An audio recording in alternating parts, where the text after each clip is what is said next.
கிரியாஸின் அதிரடி ஆடி சேல் 70% வரை தள்ளுபடி. கிரியாஸ், இது நம்ம ஃபேமிலி.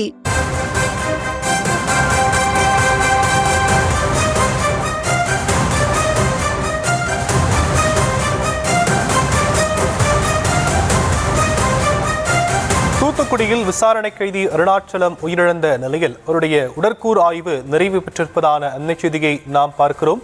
காலை 7:40 மணிக்கு தொடங்கிய இந்த உடற்கூறு ஆய்வு தற்போது நிறைவு பெற்றிருக்கிறது.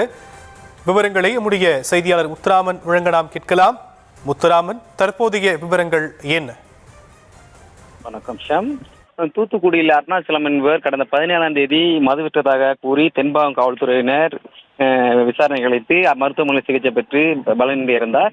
இது கொண்டு விட்டார்கள் என உறவினர்கள் கூறுகையில், இன்று அரசு மருத்துவமனை கல்லூரி மருத்துவ பரிசோதனையில் உடத்தில் சுமார் 2 மணி நேரத்துக்கு மேலாக நடைபெற்ற வாலிபரின் அருணாச்சலத்தின் உடலானது உடற்கூறு ஆய்வு நிறைவு பெற்றது. அருணாச்சலின் உடற்கூறு ஆய்வு சுமார் காலை 7:40 மணிக்கு ஆரம்பித்து 10 மணி வரை முடிபெற்று பெற்றோர்களிடம் ஒப்படைக்க சூழ்நிலையில் நீதிபதி ராஜசேகர் அவரோட மாமா மற்றும் ஒரு தாயாரிடம் விசாரணை நடத்தி வருகிறார். தூத்துக்குடி தனது மகன் அருணாச்சலத்தின் கைது செய்த உதவி ஆய்வாளர் மற்றும் 3 காவலர்கள் தாக்கினார்கள் என மகன் அருணாச்சலம் வாக்குமூலம் கொடுத்துள்ளது. எனவே அவர் சம்பந்தப்பட்ட காவலர் மீது உரிய நடவடிக்கை எடுக்க வேண்டும் என குற்றவியல் நீதிபதியிடம் ராஜசேகரிடம் மனு அளிக்க உள்ளது குறிப்பிடத்தக்கது.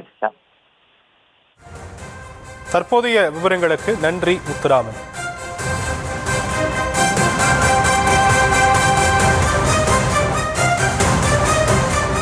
கிரியாஸின் அதிரடி ஆடி சேல் 70% வரை தள்ளுபடி. கிரியாஸ், இது நம்ம ஃபேமிலி.